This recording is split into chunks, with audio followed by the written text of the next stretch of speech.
Il y a 3 animations sur le site pour vous expliquer vraiment le départ. La première, donc avec cette notion vraiment d'espace, pour expliquer la durée des notes qui est vraiment importante.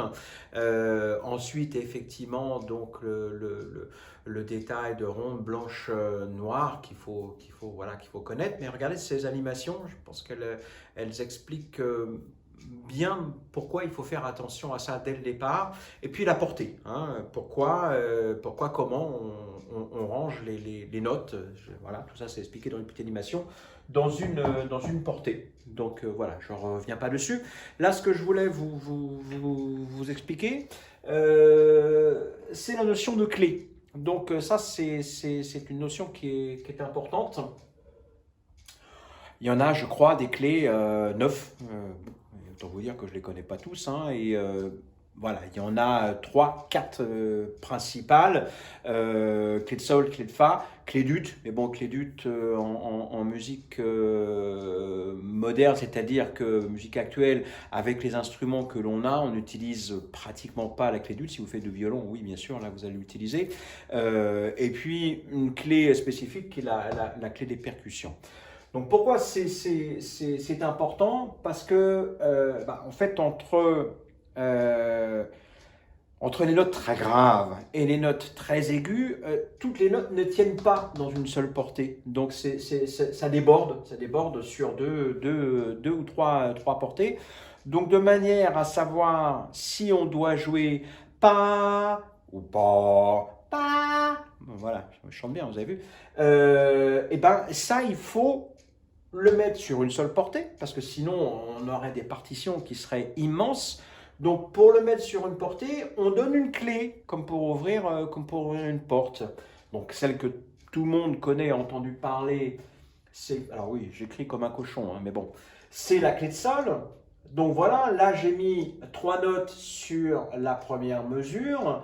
Un sol, un fa et un do en blanche. Bon, c'est un sol, un fa et un do parce qu'il y a une clé de sol. Bon, c'est pour ça que vous avez remarqué sûrement sur ma ligne bleue, du coup, les sols sont en bleu, justement, puisque la clé de sol, donc, indique par le point, hein, donc ici, voilà, indique que la deuxième ligne, les notes qui vont se trouver sur la deuxième ligne vont être un sol. Voilà, donc, avec une clé de sol, ces notes sur cette portée, dans cette mesure, c'est un sol, un fa, puisque c'est en dessous, et un do, sur la blanche.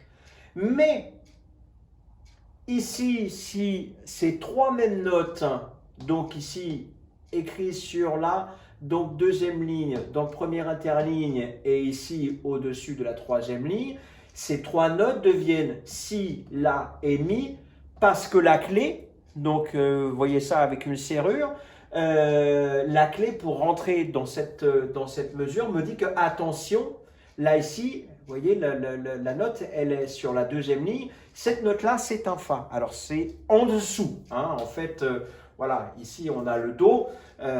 Donc, et la clé de fa démarre juste en dessous. Donc, ça va être des notes qui vont être effectivement basses. Donc, vous l'avez effectivement à la main gauche du piano ou à la basse, par exemple. C'est important. Donc, vous voyez que si je n'ai pas cette clé-là, je ne sais pas effectivement quelle hauteur jouer mes notes. Donc, les clés de sol et clés de fa sont vraiment importantes. Là aussi, c'est l'usage qui fait qu'on apprend à les lire. Et puis, il y a une troisième clé donc, que l'on utilise, qui est la clé des percussions.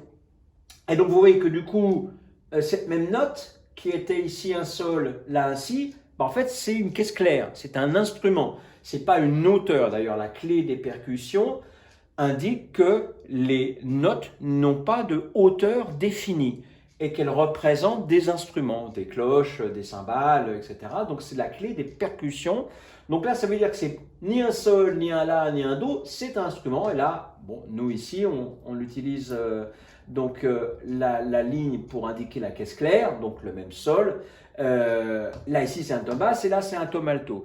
Donc, tout ça pour vous dire que les clés donc, indiquent quelle hauteur on va jouer les notes qui sont représentées, ou pour la clé des percussions, qui est une clé à part, quel instrument, grosse caisse, caisse claire, tome basse, caisse claire, d'accord? Donc, les clés, je répète, clé de sol, clé de fa, clé des percussions, indiquent donc quelle note on va jouer, à quelle hauteur on va jouer. Il y a après d'autres, évidemment, systèmes pour indiquer des histoires d'octaves, vous verrez ça par la suite. Et voilà, donc puisque vous voyez donc sur les partitions ces clés, prêtez-y attention, les clés, donc on ne peut pas écrire toutes les notes sur plusieurs, mais pour pouvoir réunir les notes sur une seule portée, eh ben, on indique avec donc une clé quelle hauteur on va jouer.